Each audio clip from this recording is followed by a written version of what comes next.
What's going on, everybody? South Carolina getting ready to take on Arkansas tomorrow. But before they do that, let's go back. Let's go back to last week's game against Georgia State. I had a chance to go watch the All-22, and special teams clearly they dominated from start to finish, pretty much every unit as well, whether it be Mitch Jeter converting field goals at 53 and 51. You saw Kai Kroger have a 79-yard boot, Ray Guy National Punter of the Week.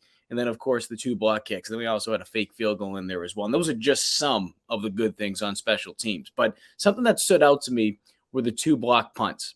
I want to show you guys what I saw and what that could mean this week for the Gamecocks. Something to just keep an eye on when they take on Arkansas. So taking a look here from left to right, you'll see the guys numbered 1, 2, 3.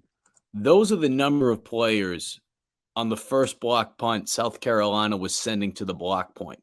I point that out because this doesn't look like a punt rush look.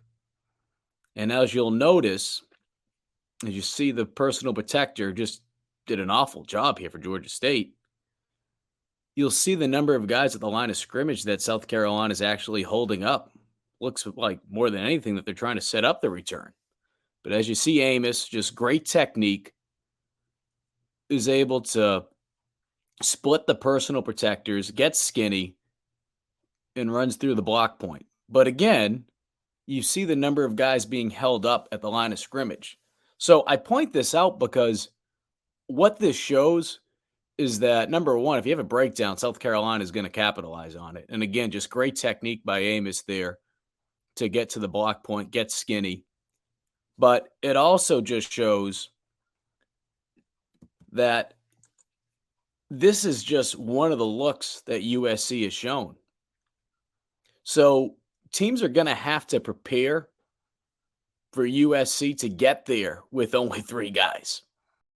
So now let's take a look at that second block kick. You're going to see a little bit different look here from South Carolina. Look at Georgia State's right side. You're seeing more of the pressure. 1, 2, 3, 4 guys coming off that edge. As Georgia State, it's kind of like a rugby style punt in a sense, snapping it at an angle. And that's why you see the personal protectors shifting a little bit to the left side. You see that shuffle. What Kenyon does a tremendous job of doing is he doesn't allow that right tackle for Georgia State to cross his face. All that is just pure effort. Pure effort. Take another look here. Doesn't let the right tackle get to where he wants to be first. And some people are going to ask, well, why is the spacing so large? Essentially, what you're trying to do is you're trying to create blocking by expanding the return team, but clearly that didn't work out here. And Kenyon doesn't care. Just great effort. And that's what we saw from South Carolina special teams units across the board, not just the punt return team. And then he gets to the block point, he finishes, and then the scoop and score. So I point these things out because we've seen, these are just 2 looks from South Carolina. But when you watch the Arkansas game this weekend, keep an eye on not just the personal protectors, but the guys up front as well for the Hogs.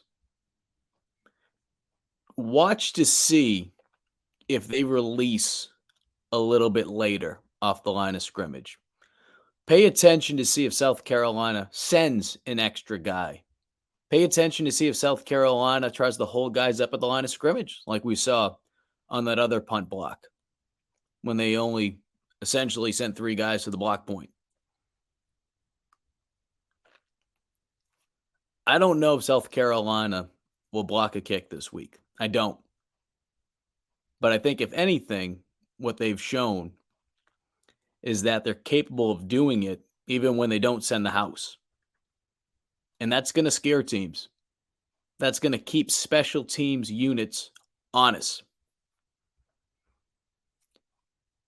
And what that eventually could do, and it could happen this week, it could allow a guy like Josh Vann or whoever's back there on punt return for South Carolina to have an opportunity to break a long return. Doesn't necessarily need to be a touchdown, but just break a long return.